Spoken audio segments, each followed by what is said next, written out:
is June 13th, Tuesday, and it is, what's the time? It is 18:15 or 6:15 Thank you. p.m.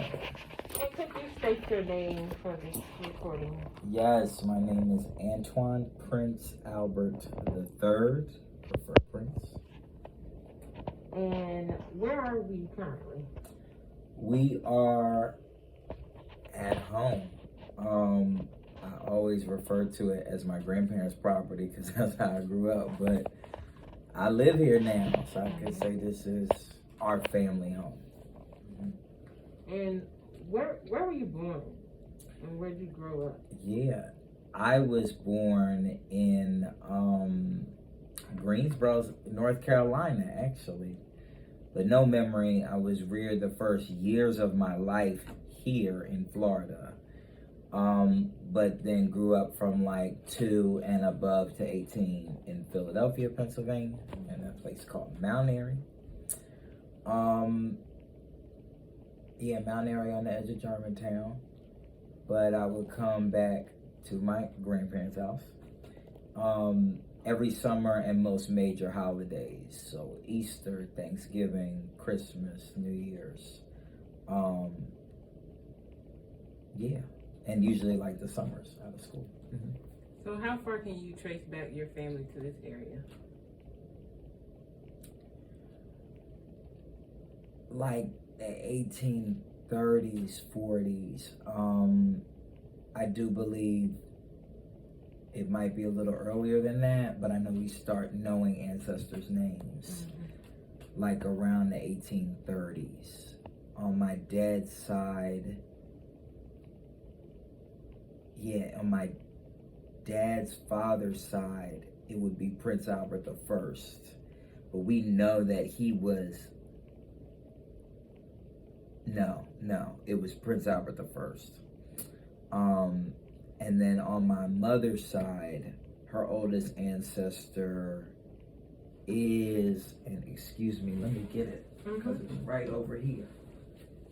Is it over here? No. But I forget her name. Brown is the last name. She was a slave on the Thomas plantation in Thomasville, Georgia. There's a major plantation out there, which is like southwest Georgia, and then was brought to Camden County area, Georgia. And that's where it kind of goes. That's my mother's father's side. And then my mother's mother's side, the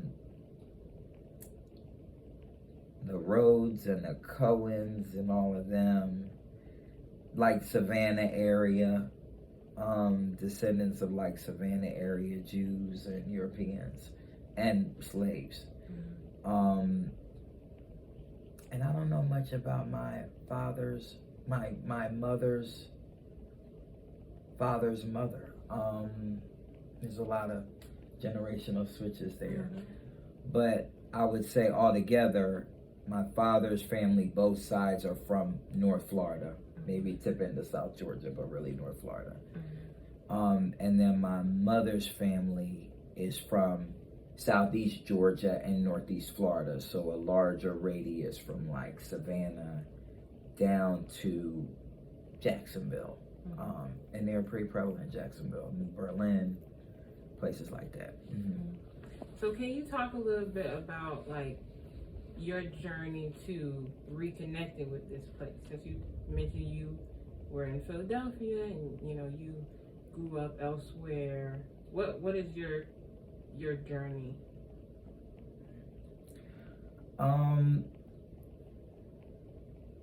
This house and this land was always a constant. When we were going back home, it was always here. There to me, like, now in learning the origin of this property, like it had a moment where it was transferred from someone to something else, but for me, like, the origin is here. And I think coming back every summer, connected with my cousins and my aunts and uncles and extended family, and being near the water, I always knew that my family was from the South, from this area of Southeast Georgia, Northeast Florida, from near the water. And I always knew that, like, our experience of a going home, I always kind of knew Philly was not my home. It was where I grew up. It's the culture, it's the vibe, of course, of growing up. And it is my hometown, but it's not my home, right? And I always knew, like, our experience was different. I couldn't explain it. People would talk about going to their grandparents, and their grandparents was right in North Philly, or, you know, people were going to their grandparents, they were right in Virginia. Like, they were never far, but we were always traveling really far, driving 13, 14, 15 hours to Florida. And yeah, I guess, so you asked, when did I reconnect?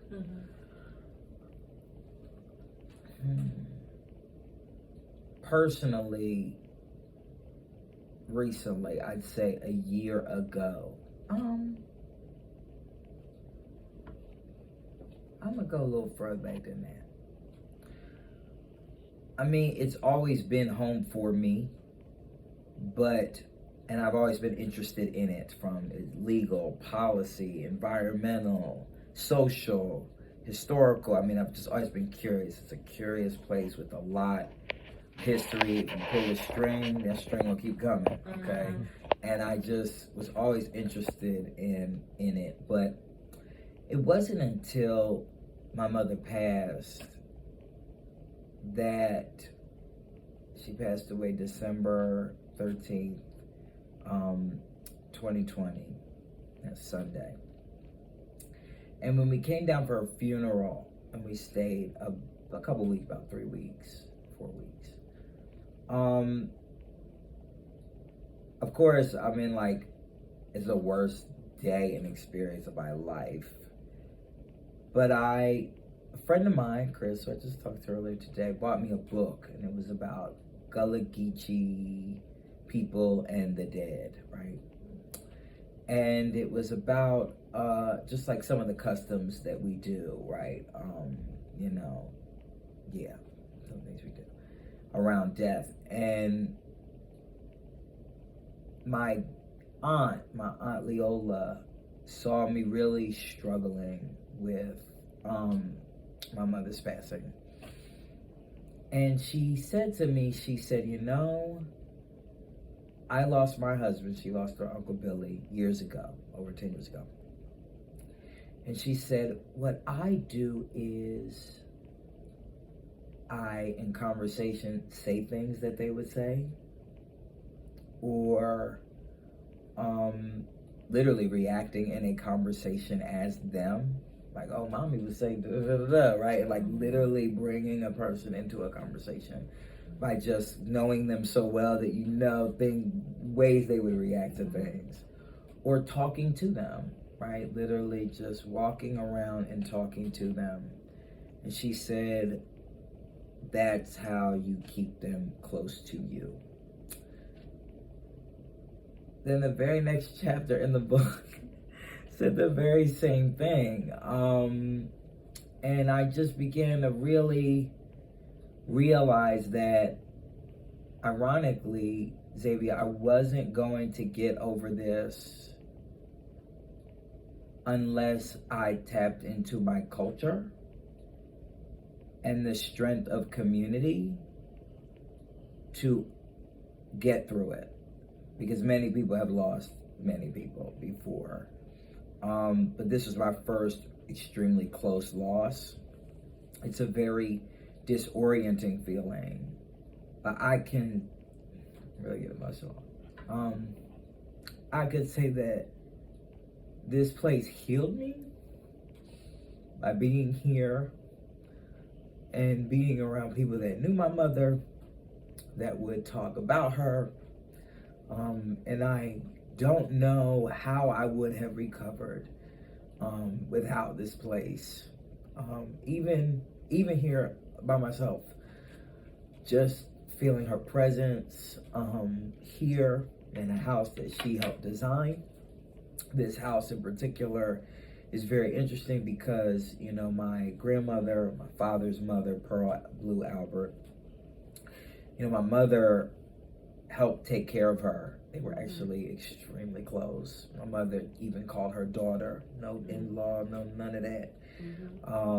And they were very close because my mother had lost her mother very young.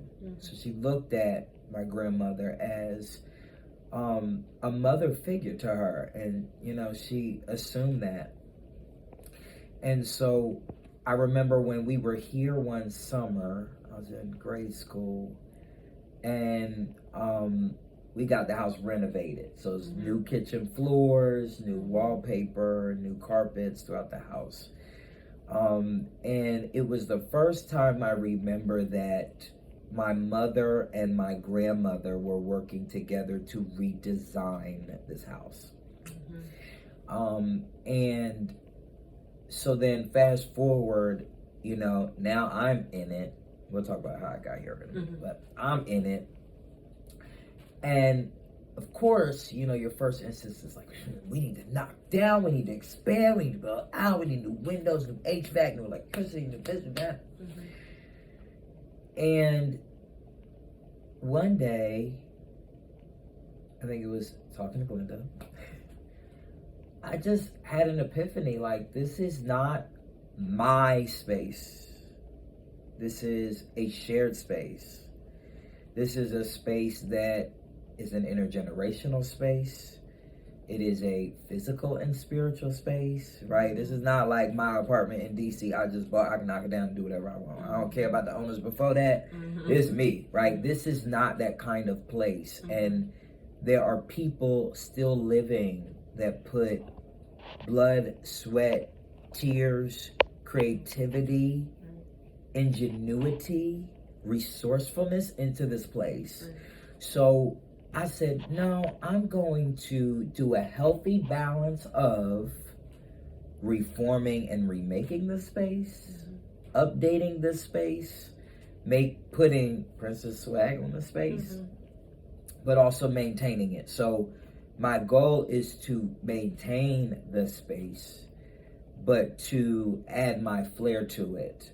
And my desire is that I hope that future generations will do the same. I still think things like windows and HVAC and, you know, like, you know, kind of bringing up the electrical circuits of the house. Those things are important, but I want to do them in a way that preserves the beauty of the house, because the house itself tells a story. Why it faces towards the river and not the road, even though the ordinance now says it got to face the road and not the river, is a story. Why it's so close to the water, but it's not really close to the water. It wasn't as close as the first houses were, right? So there were other things on this property before that, right? This was a second or third creation on this property, right? That has some heft and weight and story. And so, like, the longer I keep it as it was, the more of a story I can tell.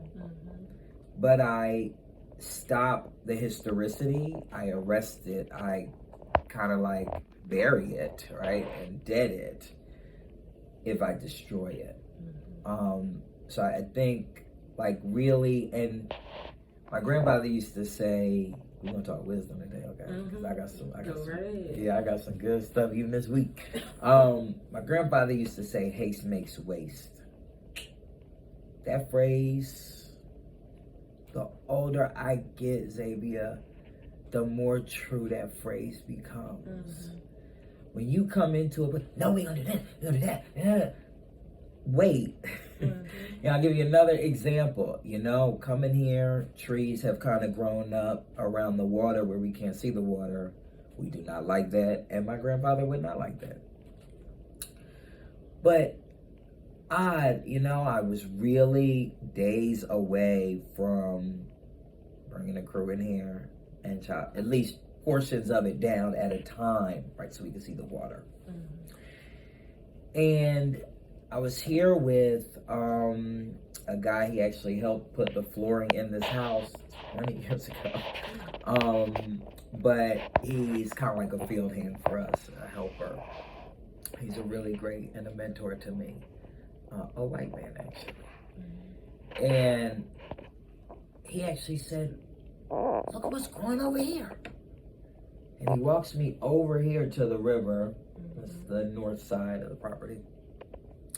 We spent the next 6 hours on the most beautiful day of the year. I cannot tell you, I've never been here when mullets were popping out the water like that. I mean, the moon was so full and red, it felt like you could just reach up and touch it. I mean, it was just like a magical day and a magical time. And we walk the curtilage of the property, and he's showing us Timaquan oranges, which are very bitter oranges, not the oranges we have today that are mixes of fruits, you know, hog plums and all these, you know, hickory nuts and hickory trees. And hickory is kind of what you used to make hickory, right? Like, yeah, hickory sounds a lot alike. So you can cook them on the fire and cook your meat on top, and now your meat is hickory, or you can grind it up and do other things with it. But I got this whole education about what was growing here that hasn't grown here in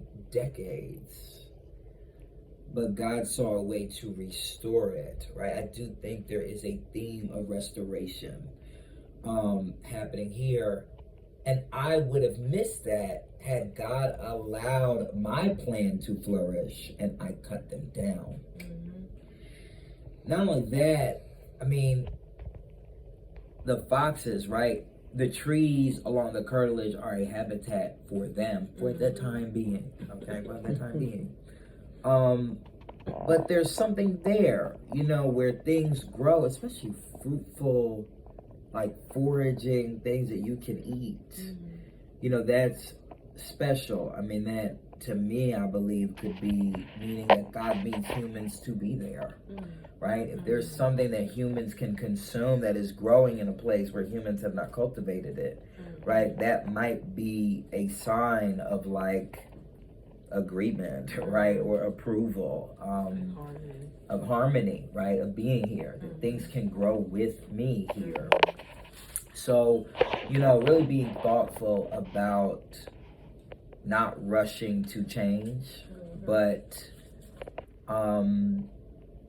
being patient about deciphering what change should look like, and negotiating what change is best for everyone is key.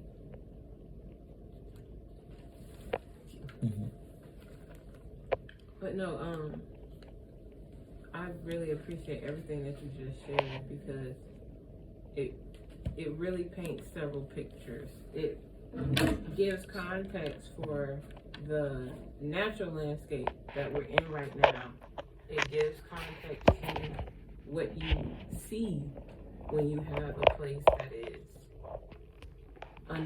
undisturbed in that way, so close to the water that, yeah, you see foxes. You just saw 2 or 3 or 4 carrying on like, what are y'all doing here?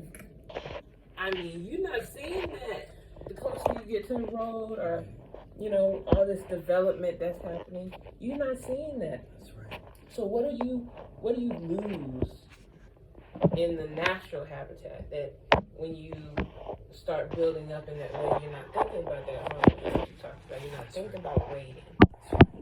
That's exactly right. Well, on that note about the natural environment, I mean, what has being so close to this, so close to the water, and so close to these edible plants and just freely growing uninhibited, what has that been like for you? It's been healing. I mean,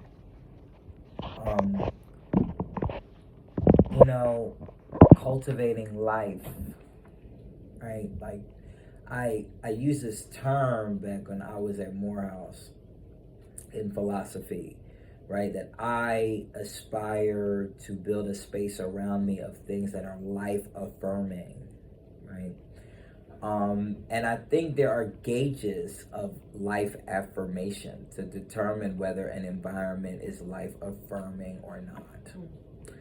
I'm going to give you an example of something I learned in Japan that my utility guy in Japan taught me that stayed with me, and I'll tell you how it relates here. He was telling me, I'll be getting all these kind of crazy philosophical conversations.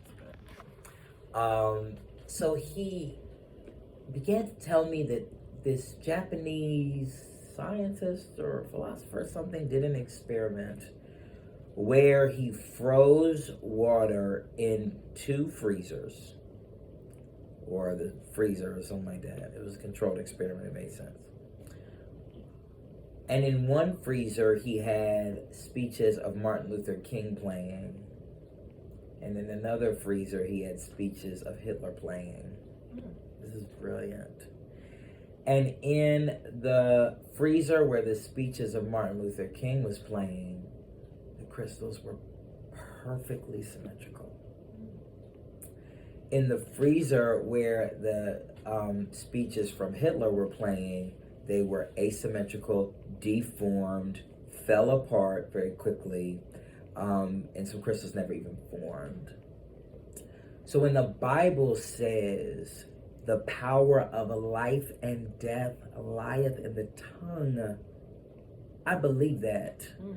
In the Bible, God spoke things and they existed, right? In Judaism, there is this very humble appreciation and understanding from a very fundamental elemental space of language. And what Jews believe is God created the world in Hebrew. So the language itself has an internal logic that is religious, and repetition that is religious, and building blocks, and the names of God, is not something that is often said outside of a religious context. The word God might even be written with an asterisk, because you can't even say the word God or write the word God, and you can't destroy papers with the word God on them. And the text that even has the word of God on it, you can't touch with your hands. You have to touch it with something else, right? So I think those beliefs are working in the background of my own beliefs through transcendence and descendance. And just period being a people of oraliture, which is a term I learned in cultural studies and philosophy, right? We are a people of oraliture, oral literature, oral history, oral transmission. Word is everything. The spoken word is everything. So that means you're in a place that is life affirming when the words that are spoken over that place bring life. So when I look at places, whether they are life affirming or not, when I see children growing in that place and they are happy and healthy and whole, that's a life affirming place. When I see plants growing in a place, that means there's enough sunlight, enough humidity, enough balance where life can take place. There are nutrients there that allow that life to grow, whether it is a young human life or it is a young plant life. And so whenever I'm in spaces where people, children, and plants are growing, that's a life-affirming space. That's a space that I want to be in. That's a space that I want to co-create. That's a space that I want to sustain, right? And just even being here, my little experiments, putting stuff outside, watching it grow, growing some stuff in the house. These 4 plants I've named after it's kind of like the tree of the 4 brothers of our family reunion on the blue side. Uncle Willie, Uncle Ed, Uncle Oscar, and Grandpa Jimmy are the 4 brothers. And Uncle Jimmy is the money tree, and the money tree is growing more than any other tree. I know that's right. Okay. So, so I, to be in a space that is growing, where even animals feel like they can grow and thrive here, where, I am growing and thriving here, right? As I grow, spiritually, personally, mentally, professionally, like in this little house back up in Nassauville, way out from the road. That growth means everything to me because they are the ostensive signs that show me that I'm doing it right. It doesn't mean I can't be corrected and refined, and things I need to be doing I'm not doing, and things I'm doing I just need to stop doing, but that the scale tips towards me mindfully cultivating and successfully cultivating a life affirming space. And like, that is everything to me. So to be here and to watch the grass grow so quickly and to watch, even like I just saw a blue jay fly by, just animals, plants, trees, and even people, and the children in our family come here, and like the wonder in their eyes, they fall in love with such a big vacant green space. It's just so beautiful, and I want to sustain that, right? Not preserve that, but to sustain that. And what that takes effort. That's not just leaving it alone, right?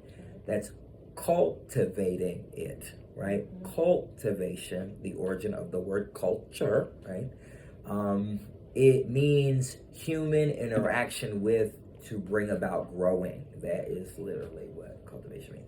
So there is this one scholar, name escapes me now. There are these all different definitions of culture. One of the most elemental definitions that I always liked, but like more and more, of culture, human culture, is the sum and the study of the way humans interact and react with their environment. Like, that as just a basic phrase and concept is incredible because, we think about the ways we, cultivate land, right? And just not just land, but each other in a space, right? And building on the space and creating language and ways to share things in a shared space. And actually, that's exactly what culture is. And I think with that more expansive view of culture, I think we can understand what we do, why we do it, and, be mindful about sustaining, right? The ways that work for us and the ways that are us. Long rant. No, you said it perfectly because, you're answering questions I don't even have to ask. So talking about the intersection of culture and environment, it's really not even an intersection because given that definition, they're one and the same. Yeah. So for you, and I'm talking to you as a 24-year-old, and we're in a community of people who are much older than us in many respects. Right. For you at your age and all the work you're doing and all of your aspirations, what does it feel like? What does it feel like to have that age gap, so to speak, between many of us and the people we grew up around and our elders and our family members? I love it. It is dynamic. And what I love about our community is that our elders love our young people. They really do. And even though they may not have all the patience to understand all this technology, all this social media, all this stuff, there's still an appetite to interact, to learn.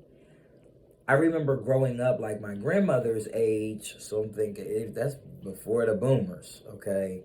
Or maybe early boomers, that most of which are not around now, they'd be over 100. There was a very authoritarian kind of top-down, you don't talk, you listen, children's place.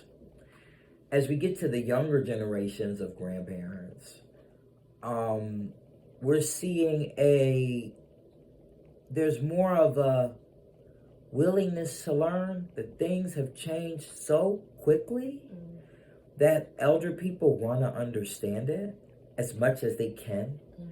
And I just think now there's much more of a place and space for children and younger generations, like our age in particular, to speak. That I haven't witnessed or heard about before, as my aunts and uncles and grandparents talk about their grandparents, right? It's a totally different vibe, okay? But what I love about our community is that older folks are very interested in what young people are doing and saying. I found my experience here to be, if you bring yourself in a space in a humble way, right? And if you listen first and exercise kindness and openness, and if you listen first, you will buy credibility to speak. Okay? And when you speak and you say something, people are listening. They are listening. Elders are listening. And so that has really been my experience of, though I call this home, and though, I'm 32, so I've been out here every year of my life since blah, blah, blah. I cannot speak over those who have lived their whole lives here. I can't speak over even 10 and 20-year-olds that have spent their whole lives here, right? I defer to them for understanding and comprehension of context. But I will say the ways in which I am maneuvering in the community and try to add value to this community is just by standing still and listening first. Not in a way of people squatting me down or, I'm not feeling empowered to speak. It's more of a haste, make, waste vibe where if I rush to speak, I may say the wrong thing or not connect in an authentic way to me. And so I need to listen first. And just in our community here, history matters. So if you're able to know the history or even just take an interest in it, people will pour out knowledge, understanding, kindness, deference, right, to you if you make an effort to understand, right, what is here. So that's been my experience moving back. And I think, the way forward is for us to listen first, but we also got to do some talking too. And we, I think, I'm just going to keep it real. In Northeast Florida, which has been a puzzle to me, I don't quite understand it. This area of the state is the second or third most populous Black area in the state after South Florida. But there's not really a cohesive sense of community like my elders say was the case in the 50s and 60s, right? I think that's very curious. Why is that? I think there's a longing for that.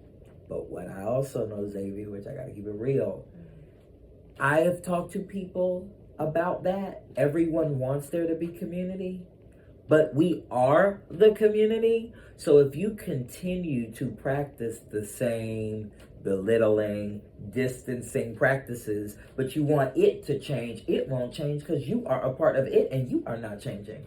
So what will you do to change? And ironically, I think in some senses, people may not be willing to change that have grown up here or are from here. So it will take some people who are from here who want to vanguard and lead that change to change.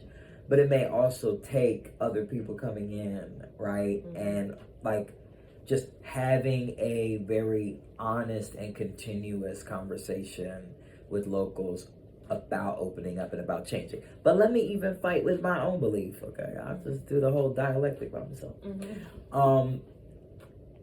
If an area is cloistered and closed, there is a reason why. That is a trauma response, right? And so instead of just criticizing it, let's try to understand it.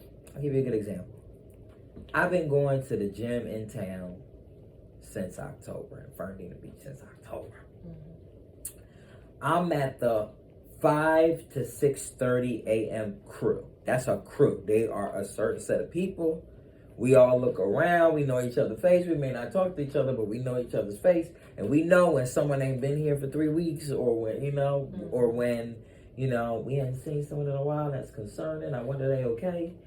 Or people were going together and now they're not going together. I'm like, what's up with that? And there are people in the gym that I just didn't feel any warmth from, or there were people I tried to speak and I didn't get anything back. And I'm not indicting anyone, right? But on Monday, at the gym on time, 5-something a.m., these 2 black people came up to me and said, "Hey there, what's your name? I'm such and such and this is such and such." And I said, "Oh, really nice to meet y'all. I guess we're the morning crew." And they started laughing, right? But it's June. It took from October, Zavia, to June. That's almost 9 months for you to speak to me. And I was so shook when they spoke. I said, "Oh, we speaking?" Like, oh, we ain't never did that. I mean, like, is something wrong with me? So my wish is that it doesn't take that long for people to speak to each other. And I hope that changes, but I know that is a trauma response, right? If I may posit, I think there is an equilibrium that everyone negotiates between spaces of different races. And I do think that a new person is destabilizing because, like, I know my people that align with my beliefs. I know the white people that are open to me. I know the white people that aren't open to me. I know the Hispanics or these people or that people that cool and not cool. Like, I got my settlement. But when someone new comes into the space in a permanent way who's not from here, I don't know what camp you're in. And so the best response is to not engage and do nothing.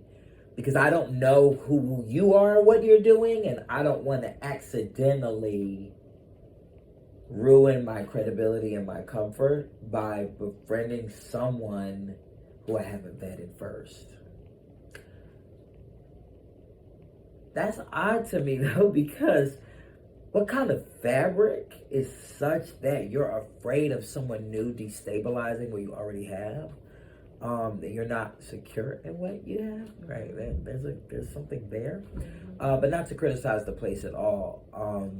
But I'm just very curious. I would like there to be a bigger, brighter, bolder Gullah Geechee cultural presence here.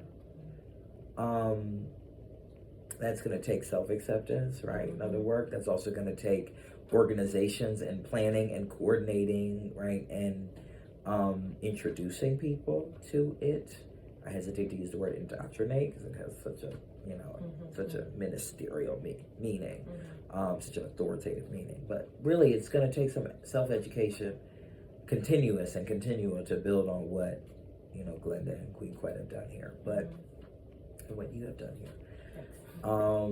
But yeah, I want that for this place because I think it'll just to reawaken Black identity, Black history here. And that does not exclude anyone, but that tells a fuller, a more comprehensive, and a more accurate story of this place and the confluence of influences, good and bad, and geographic and cultural and religious and culinary and environmental on this place. And when we understand ourselves collectively better, we understand ourselves individually better, and we understand the contribution that we make to each other, to this county, to this region, to this state, to this country, and to our world. And who wouldn't want to make a contribution as a citizen of this country and this world and this state? So I think we can't make contributions, the right contributions, without a sense of who we are and what the gist of contributing means as who we are. I think that, to me, that's vital, and you're not going to get anywhere without that. So there won't be a collective community, Black community, that researches here unless there is some individual work done, some community grassroots level work done, so that people know who they are and are not ashamed of that. And speaking of knowing who you are, what are some aspects of Gullah Geechee culture and tradition that you picked up over the years that, as you were kind of relearning and reconnecting, that those things were there, kind of like, oh yeah, like this is familiar to me? The songs, you know, I'm a music person, I DJ too, okay. The music, I vividly remember in Philly, Sundays at family dinner, which I miss very, very much. Family dinners, my mother, my father, my sister, me, maybe a guest or two from the church would join us. My father would always start by lining a hymn and then would pray, and my mother was calling and responding and wailing and wailing in the back, right? Supporting him and just really lifting up the spirit in that place, calling the spirit into that place. And then we will say a collective Bible verse together, usually the 23rd Psalm, which is the Psalm of this family. And then he says the grace, and then we eat. That mini ceremony, and sometimes was like, bruh, we've been in church all day, like somebody's hungry, okay? But no, I actually mostly enjoyed it, to be honest. It was home. It was a piece of home in Philly, and what I remember about, in contrast, coming down here, we were 4, 5, 6, 7 at most in Philly. We was 25 to 50 deep in this room. I don't even know how they was in this room, but it's 8, 9 women in the kitchen. It's us on the couch. We sitting on the edge of the couch. People sitting on the floor. People watching TV. People sitting in front of the TV, can't see. And, you know, it was always longer and more elaborate. The prayers were longer. The songs were louder and longer and maybe multiple. But it's the tradition of lining hymns, praying, wailing, wailing. Those things comfort me. That is home. That is home. When we sing hymns, them old hymns, you know, I love gospel, the golden era of gospel to me, and the more urban the gospel, I lied. But the golden age of gospel was 80s, 90s, 2000s, 2010s, and some contemporary that, you know, is good, but it's really like the 90s to me. It's like the 80s, 90s, 2000s. That's the golden era of gospel to me. And this new stuff, it's okay. It has its time. Now I sound old, but it's okay. But ain't nothing like an old hymn. The older I get, we grew up in the AME and Baptist traditions, but it's really those old hymns that mean a lot to me now, and understanding that old English and what it means is a lot. I think there's such a vigorous discussion and conversation at dinner time. That is very Gullah Geechee. I mean, like, you can't sit there and be quiet. You better be contributing to this conversation, because if not, we gonna all eyes on you and kind of mistrust it. That's a very cultural thing. If you're an introvert and you go and you perform in a certain way, because you ain't gonna be too quiet for too long, okay? I've been quiet for too long. I'm sorry. You know what I mean. Yeah, right. Sorry, I had to. But yeah, so I think just that vigorous discussion and conversation. Oftentimes, elders cannot see anymore to read, or may not be literate to read. I don't want to propagate that we are illiterate. Now, that is not true. Okay, 98% of America can read and write. Most Go-Geek people probably higher than that can read and write. Okay, but as people get older, their eyes don't work, right? And they can't always see to read. So they have people read things to them, for them. But because of the oralature and the oral nature of our culture and tradition, when you say something and put your word on it, literally take the breath out of your lungs, pass it through your vocal cords and your voice box, and bring it out of your mouth into space so that we can hear it and learn it too. There's kind of the idea of witnessing, where that has more weight and more belief, which is counter to the legalistic culture, right, of our society. You can tell me whatever you want, Zavia, but unless it's written down in low key a notarized document, don't have no weight. Okay, that's an out of court statement. Right. That's hearsay. Okay, right. The very opposite in the Gullah tradition, right? You could write it, but look me in my eyes and tell me what you mean. Tell me what you want and tell me why. Answer my questions live and in living color, and I'll do whatever I can because I believe you, because you told me, right? And that's such a more personal way, right, of like connecting. And that is another part of the culture that I'm very mindful of, as we talked about words, right? Life affirming words and presence. Like also truth telling is very important to me. And that comes from my upbringing, We couldn't even say the word lie, right? Like it was telling a story or telling a tale, or not telling the truth by default. I love that because there is no word for the bad act. It is only a negation of what is the default good act, right? And what you're expected to do. Right. You are expected to tell the truth. So if you have told me misrepresented something to me, you have either told me an untruth, right, where you modify the noun of truth, but its basis is truth, or you have told me something that is untrue or not true, or you have told me a story, something you fabricated, something you made up that is other than the truth, right? And I just feel like that language is just very helpful. My background too in culture and linguistics, right?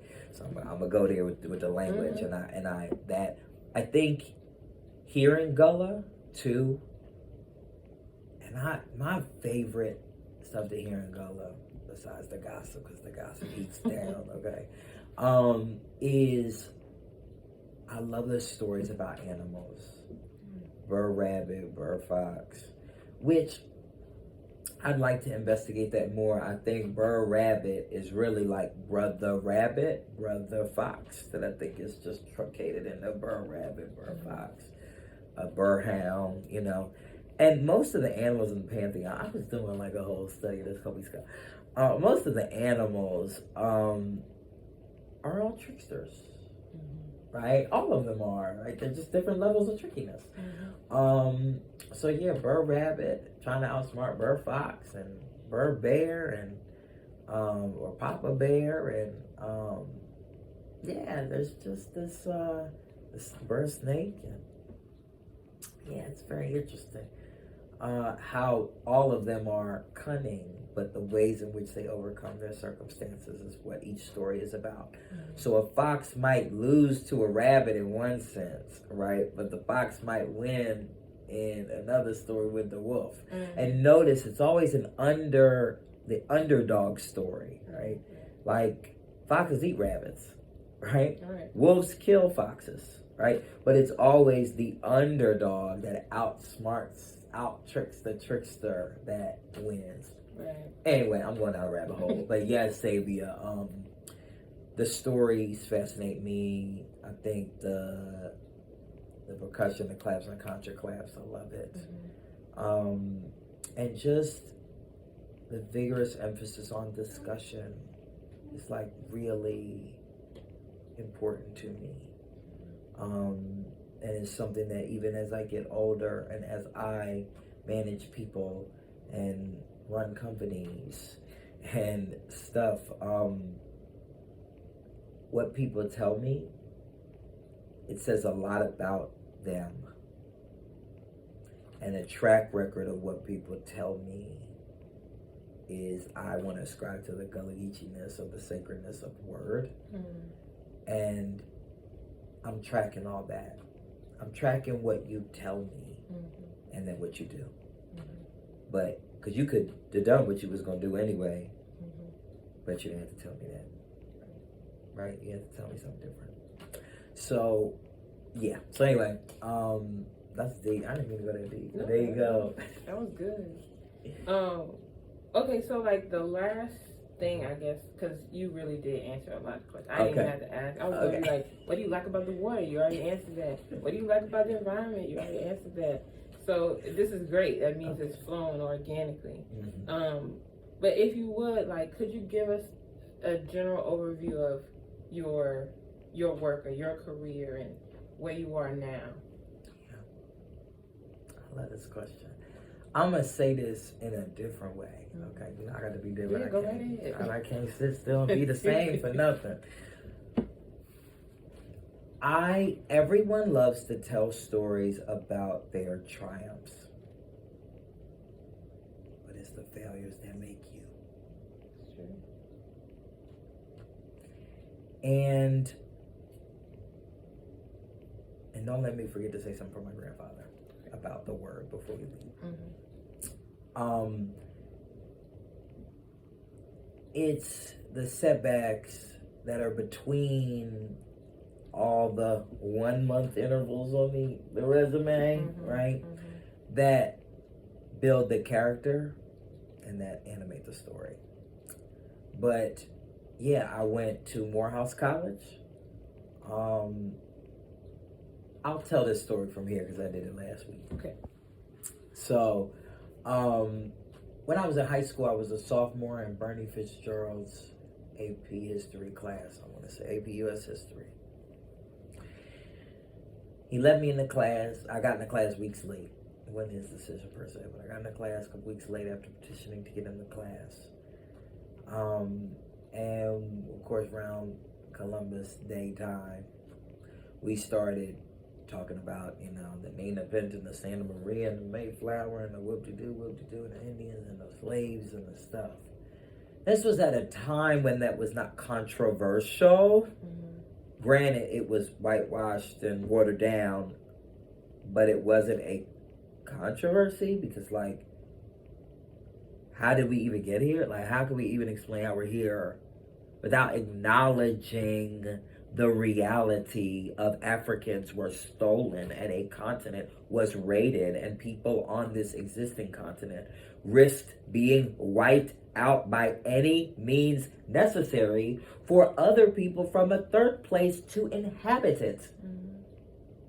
We have to have that conversation to start how we even got here.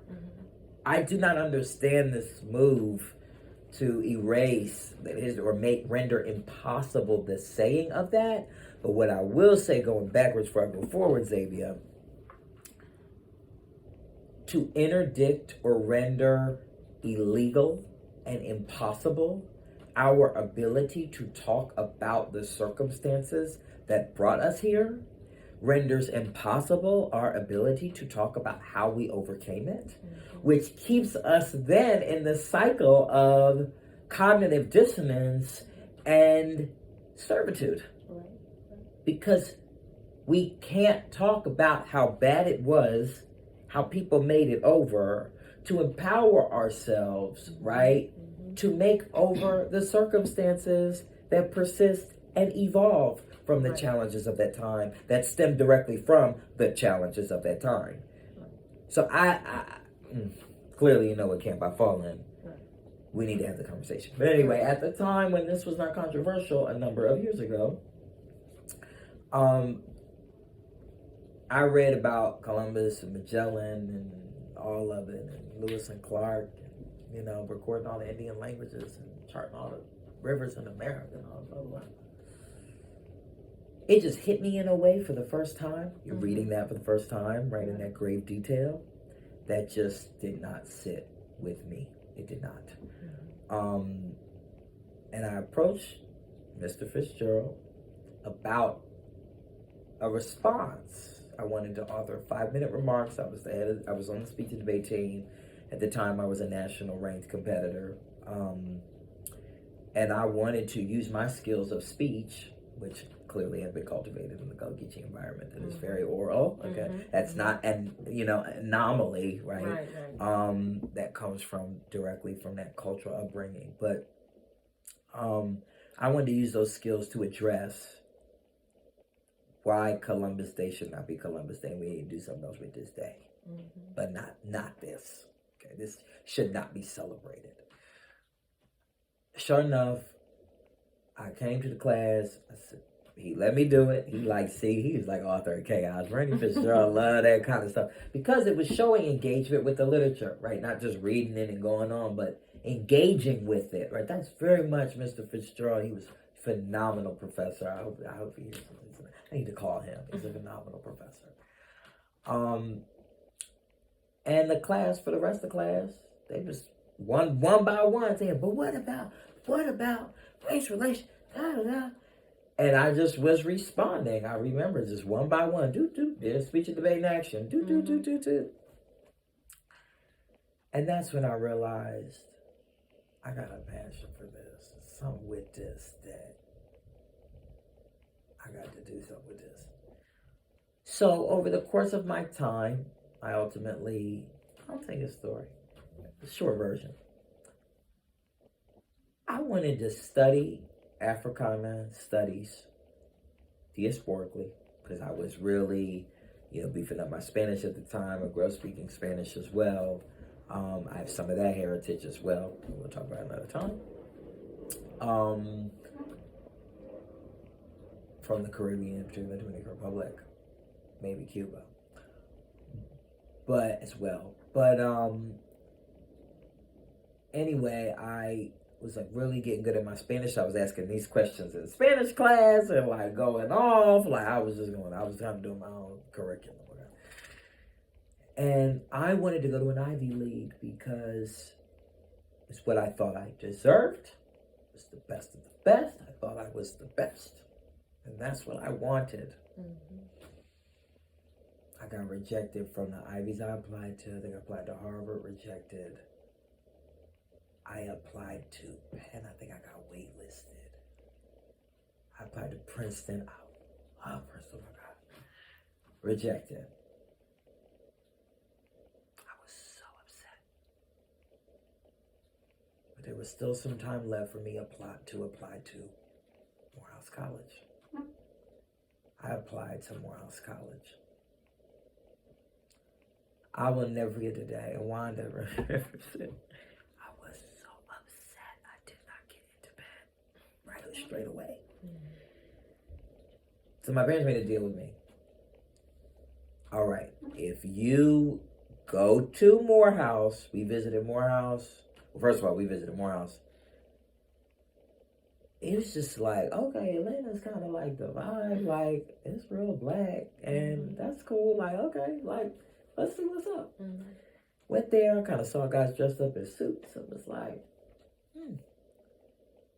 there are others, too. I have been in all white schools. Yes, there were other black people there, but I just thought it was a few of us. I didn't know what the vibe was given at Morehouse. Went, and then I forget his name, but my dad was loving it. They was in there kind of roughing me up a little bit, as a young student. Like, yeah, we want you to come here. But no, it's discipline here. Like, you're not finna do what you want to do at this college. We got to keep these 1,200 young men safe, right? And the young women and others in the AUC safe. So we can't be having nothing down here. My dad was like, yes, disciplinary. And I'm like, oh, dude, you're going to make me not want to go. I kind of want to go a little bit, but you're going to make me not want to go. It's like, you celebrating the discipline. I ain't trying to hit no discipline. I'm trying to go out. Okay? Well, they made a deal with me. If I went and I didn't like it and still wanted to transfer, I could reapply. I could apply to Penn, right? Exchange student and move. I also went to Morehouse, and I think I wrote in my entrance essay, I wanted to know what it meant to be Black. That was like my thesis statement for my whole Morehouse experience. I think the beauty of Morehouse, they better pay me for this. The beauty of Morehouse is that I not only studied it with some of the leading scholars in the world, I lived it. I lived it every day. I lived it in like the blackest city in America. It is the Wakanda of America. And I just built like connections that lasted me a lifetime, Zavia. Like, I would not be who I am today without Morehouse College. And child, by the time homecoming happened, I think I actually, the Monday or Tuesday after homecoming, my sister came down too, was with me and my little freshman friends, and we had a little stroll and all this kind of stuff. Because all the dorms are like 2-letter Greeks, right? So it gets you like kind of in Greek life, and you use all this stuff. I think I went into my computer and I started to write an essay of, like, my essay going to school for Penn. I deleted it. I knew that this was a decision of fate. It was a decision of divinity, and that I was meant to be in this place. All right. I'm gonna give you the long version if you don't mind. What? Then in my first year philosophy class, it's the second semester, I declare a philosophy major that fall. Then I take Philosophy 101 with Dr. Barry Howland. All right. Take the class with Barry Howland. In the class, it's this little book. I have it at home, and I need to get that book down here. I have them at home. It was my intro to Philosophy 101 book. It was a little textbook. It was a cute little kente cloth looking book. It was dope. It was a vibe. And in it, there was a section about negritude. And it was just a survey of what Black identity and history and philosophy was all over the world. I read Aimé Césaire, his excerpts of his essay on negritude in English. I was fascinated. I went to Dr. Barry Howland after that class, after I mocked the class because I read the whole thing 3 times and made crazy notes and was debating the class. I just love the rigor of academia, right? You see, I'm a very engaging person. Yeah. I love to engage with text and press against text and argue with it and argue against it and then resurrect it. And I love that, that exercise, the dialectic exercise. And at the end of class, I said, where can I read more of this? And he said to me, you gotta learn French. And I said, bet. How can I learn French as quickly as possible? He said, go see Dr. Agee, Dr. Joseph Agee, language chair. I go to Dr. Joseph Agee. I see Dr. Agee, and I'm, in Spanish already. I was kind of like a minor in it. Acing all the classes, because I'm fluent at this point. So I'm just going to motion. And he tells me, I'll tell you the truth, I was on the edge about Spanish too. Either I could just take the minimum requirements, grammar 101, 102, done, done, done. Grammar, coordination, conjugating verbs, done, done, okay, done. Or I could go deeper, get into the literature, some of the modern kind of media studies, And really, it's mostly literature. At that age, it's mostly literature. Some films and upper level classes, mostly, writing and reading.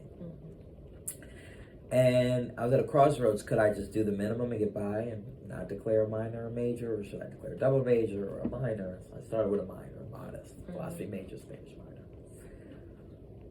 Went to Dr. Agee's office and said, "Sir, how can I learn French as quickly as possible?" He said, "You got to go to Middlebury." I said, "How can I go to Middlebury?" He said, "I'll tell you, well, the app closed a couple days ago, or it's closing soon or something." So I said, "Okay." You know me. Okay. Got my stuff in. I'll tell you a story. Got my stuff in. Apparently, I don't know what happened. They called the president of Morehouse, President Franklin. And they asked President Franklin about me. He gave them a glowing recommendation about me. And they gave me a full scholarship to go. Period.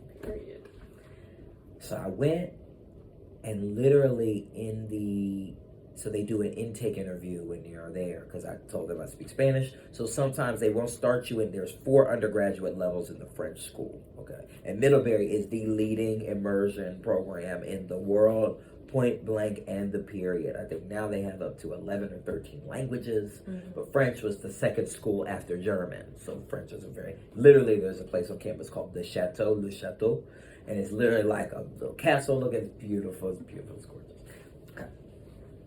So, and literally they fly people there from all around the Francophone world who mostly only speak French, or they might speak English, but their very second or third language. They are Francophone people who speak French, and they're here to teach in their native language, and it's no English, right? You sign a language pledge. All summer is no English. It's the language of study. In all of your social interact, like everything, okay, you are not allowed to speak English, okay, or any other language that's not your target language, because most people speak one language. Okay. I went, and they were asking me questions like, "Pourquoi est-ce que vous êtes ici?" And I'm like, "Huh? Qu'est-ce que tu veux étudier?" And I said, "Étudier sounds like estudiar." And I was trying to cobble something together, and they were like, I was really speaking Spanish. He was like, and he asked me, "Pourquoi est-ce que tu veux apprendre la langue française?" And I heard, why, pourquoi, and langue française, French language. Why French language? And I said, Aimé Césaire, Patrick Chamoiseau, and I just started naming the Francophone writers that I wanted to read. I watched him. He said, "Okay, level 2. Oh, shoot, here we go. It was so hard. Okay, it was hard. And every day I'm like, I have no idea how to say nothing because it don't look like how you say it. Like, this is hard. Then they showed us a film, and I remember it was a all-black classroom, or mostly black classroom in France. I can't remember the name of the movie. It was all-black classroom in France, and I saw black people in France talking and being black, speaking French. And I went to a professor who used to be there, Dominique Lani, great guy, Dominique Lani. Went to Dominique, and I said, "Dominique, I gotta go. I gotta see it. I gotta go." So he says, "Okay, bet." So I come back to Morehouse. I'm studying abroad my junior year. I'm out. So my sophomore year, I came back, grinder, declared French as a double major, because I had to do something like that to go, and accelerated my French classes. Then I applied to Middlebury the next summer, went back to prep me up. Because in August, I was gone, boo. Charles de Gaulle Airport, here I come. In France, fast forward, I discovered the French Caribbean community, right? My first person I met was from Martinique. And I learned about La Martinique, La Guadeloupe, La Guyane Française, Haiti, right, all these places. I already learned about Haiti, but like I didn't know about these little islands. And what shocked me, Zavia, is like I was on the train and these two women were talking. A mother and a daughter look just like my mother and my sister. It was almost like, what in the doppelganger is this? Like, how y'all got people over here that look like us? Who are these people?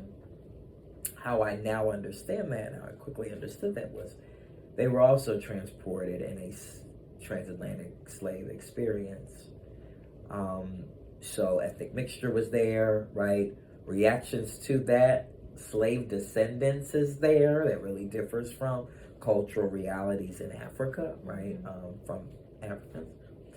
But honestly, I went in deep. I was getting in deep with the Cape Verdeans, all the islands off the coast of West Africa, Senegal, that speak Portuguese.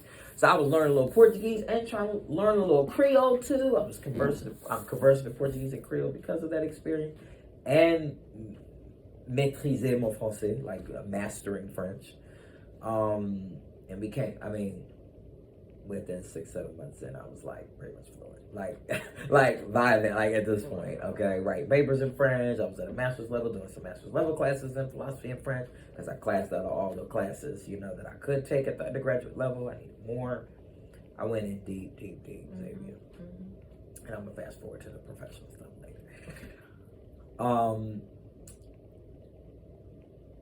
I came back. I didn't want to leave. I had to make a decision whether I was going to just transfer, live in France, and just be James Baldwin P2 2.0, or whether I was going to be a Morehouse man. And I decided to be a Morehouse man, and I'm very, very, very glad I did. So I came back, and I finished my senior year. Senior year was an interesting time, keeping it real. It was lonely because everyone had clicked up and made friends, and so much happened in the year and some change. It's like a year and a half that I was gone. That it was a very lonely time. Graduated, and I wrote my thesis. It was called Jesus Make Me Over, and it was essentially looking at Kwame Anthony Apaya's text, Cosmopolitanism, but putting cosmopolitanism in conversation with the French Caribbean, right? Stuff and Francophone Black existence and African American Black existence in Harlem Renaissance, and cosmopolitanism and 19th century German philosophy, in particular Friedrich Nietzsche, who I've read almost everything he's ever written, and he's my favorite philosopher. Okay, it's controversial, but I love it. I'll also say, there's another thing with the time, Nietzsche got me in a lot of trouble. I think unmitigated, unchecked. I think I just began to, not anything like eugenics or crazy Nazism stuff, because he was misused by the Nazi movement. But just like power of self and just becoming like this kind of self-manifestation thing that was kind of overshadowing God's plans for me. That was in tension with me in that time. And I very much learned a lesson about that. So that ain't intention no more. Okay. But after then, graduated Morehouse, was gonna go to a PhD program, but decided to accept a master's program at Middlebury instead. It was a summer program, so I teach high school during the year. And then I would go to Middlebury during the summer, taught philosophy, taught French, Spanish, and public speaking classes, and speech and debate, and all that stuff. At my old high school alma mater, it was just to buy me time until I could take the GRE and then go to grad school. Long story short, that didn't happen. I went in the military. I was an officer in the United States Navy. It wasn't for me, but going back in the Navy, I was on the water though. I was always stationed near the water. I was on the water. It felt comfortable, like it. I love the water. So I even have a military experience that's defined by water that augments and heightens my sensitivity to water, and that I really need water to survive. You won't find me living in a place without no water, really. Okay, Atlanta's the limit. Okay, the limit. And I don't live there. Notice. Okay. But yeah, Zavia. So after then, I went to Middlebury. Out of Middlebury, I went to the military. It wasn't for me. Right? It wasn't for me. So I know I want to be a lifer. Circumstances arose. I said, you know what? I want to go to law school. Went to Georgetown Law. While I was in law school, I worked at a number of places in tech policy. That's a whole story. I'll get into that another time. But worked while I was in law school. I had to make money to survive, right? And to live. My parents were not going to support me.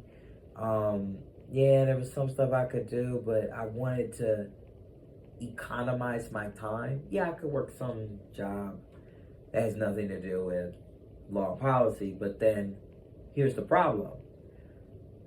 To get these jobs, you got to have 3 years of experience in the legal field and then a legal education that takes 3 years. Chicken and the egg problem. You go up for one, you ain't got the education, but you got the experience, and what are you, a paralegal? Because how you working as you can't work as a lawyer and not have no JD.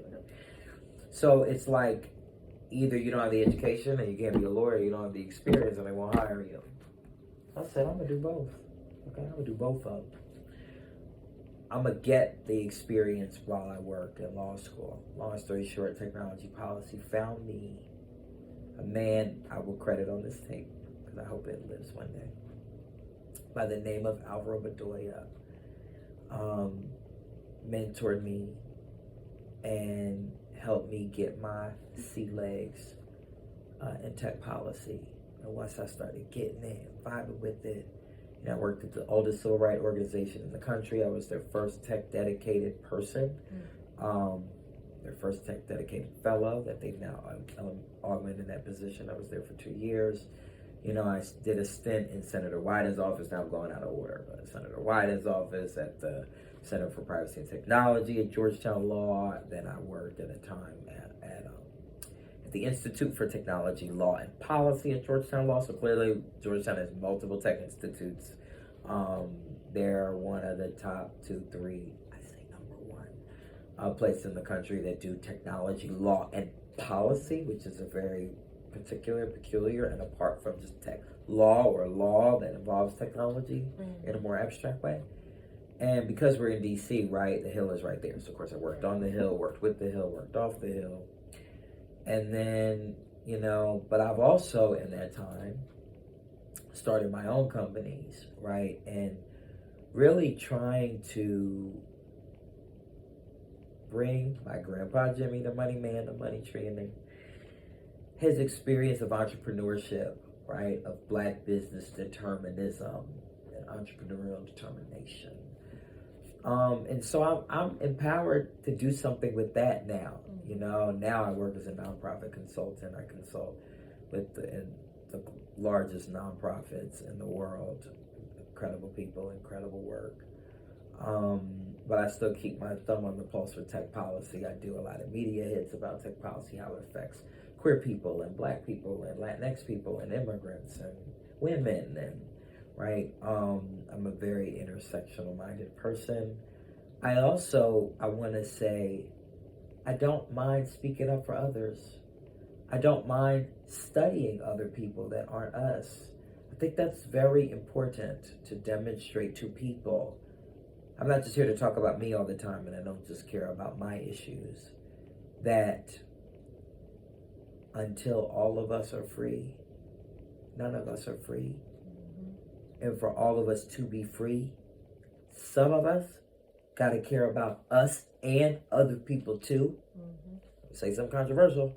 I don't think everyone has the bandwidth or the bailiwick or the responsibility to carry multiple loads, but I do. I speak 5 languages, right? It is my responsibility to, and what I believe God has endowed me with the ability to be steeped in my culture, but also be a networker and a connector in the African diaspora across languages and geographies and boundaries and traditions and histories, but also connect to adjacent experiences and outside experiences. I do a disproportionate amount of reading. Now I'm reading a lot about actually Southeast Asia and Indian expansion. I lived in Asia for 2.5 years while I was in the military, right? So steep myself in Japanese culture, Japanese imperialism, also by Japanese myth making and like kind of some of the indigenous culture that's in Asia, Northeast Asia, Southeast Asia, East Asia, Southeast Asia rather. As well as like also been reading recently steeped in Native American traditions and legacy, history, culture. Tons of reading on that I can give you if you want. And the ways they cultivated land and the ways that I see the similarities with Gullah-Geechee people and the way they cultivated and cared for environments and land. And so there's probably what I believe from my reading and from my expertise, a good fair of Native Americans were subsumed in the populations of Gullah-Geechee people, and Gullah-Geechee people worked alongside in many states, right? Indigenous people, marooned with indigenous people at times.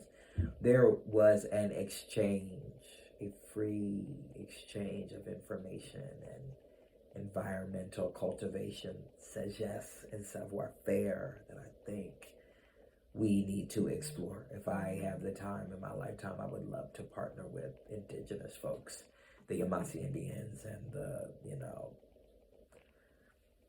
Seminoles and others in this region, and really, Swanee Indians and Creek Indians, whatever, really just write a comprehensive side by side of like, this is what we learned from each other, and this is the ways that we can move forward together.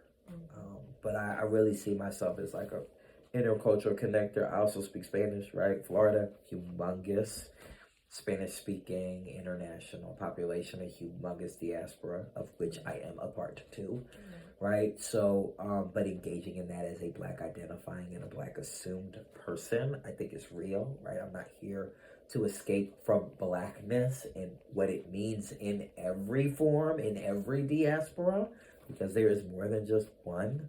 Oh, that's complicated, and I'm done talking. But yeah, I just, so now I'm in a place where we also started the Gullah-Geechee Culture Community Trust.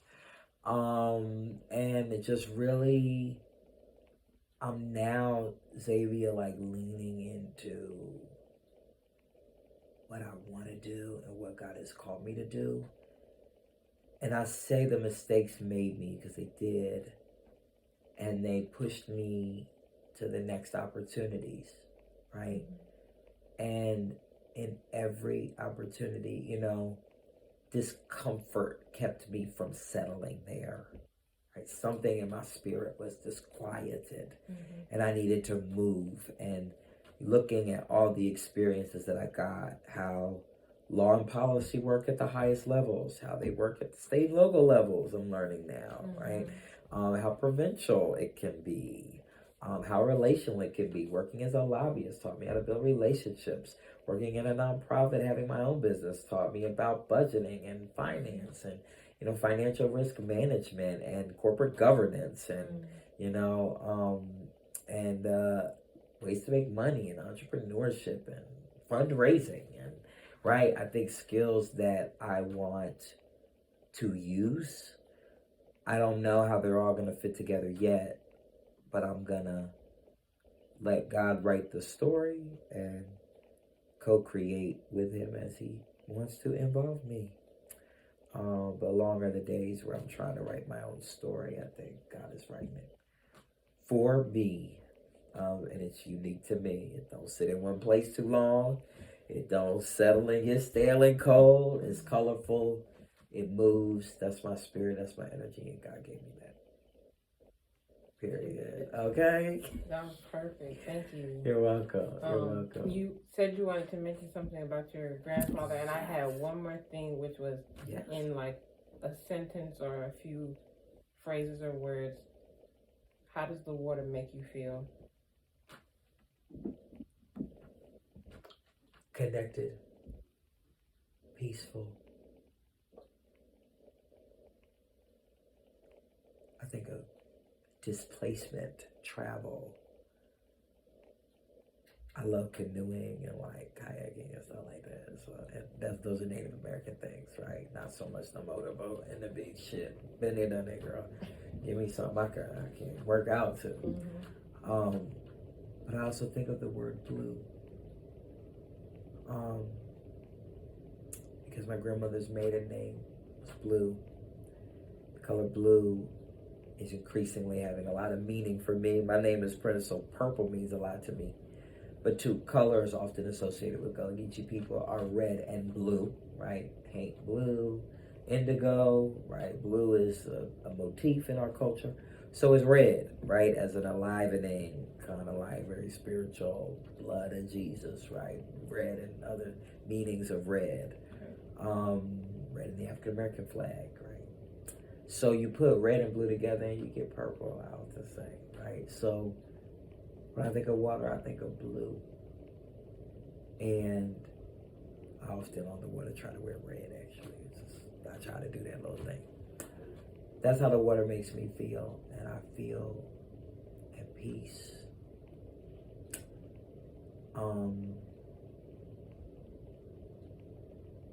Everywhere. There are symbols that I use. Like in a lot of DJ stuff, it'll be a lot of island stuff. Like I love islands, the geography, the topography of islands. It's just very interesting. The sociology of islands is if you ever know me, I love islands. I've always loved islands. I think they're just this little like volcanic, probably created like landmass is jutting out of the water and sustainable. That's crazy. That's insane. Like, and that we have lived on it and hopefully we protect it, but not always. But like, there's a little piece of like the world that just is sticking out and we can see in the end and like people can live there. Like that's dope. So, I would say, I think of a lot of the motifs I use in a lot of my DJing or LinkedIn posts or stuff. You'll see a palm tree, that little island palm tree with the water. I use that symbol a lot. Blue hearts, I use a lot. And like palm trees, palm trees and water I use them because they're everywhere in the African diaspora. Every single place of the African diaspora is connected to water and a palm tree. And so I use that as kind of my own symbol of connection. Yeah. So that's what I think of when I think of water. Now, grandfather phrases. He used to say, and this came to me from my uncle and my aunties on Sunday. My grandfather, Charlie Albert, who lived here, my grandmother Pearl, used to say, "You're a rich man if you keep your word. If you keep your word, you'll get anything you want because your word is your bond." He used to always say that. And that just, again, reinforces, right, witness and testimony and the word and the importance of the word in this culture. Not just with Black people either. Like, the South operates by people's word. And you want somebody with no friends, they got a fickle word. That's why they ain't got no friends. So that's all I got, cousin. Well, thank you, cousin. That was great. This was wonderful. Thank you so much for sharing with me. Sure. And anytime you got more to say, you can roll up the mic. Girl, you gonna have me talking all my life. Well, thank you. I'm gonna end it here. Yeah.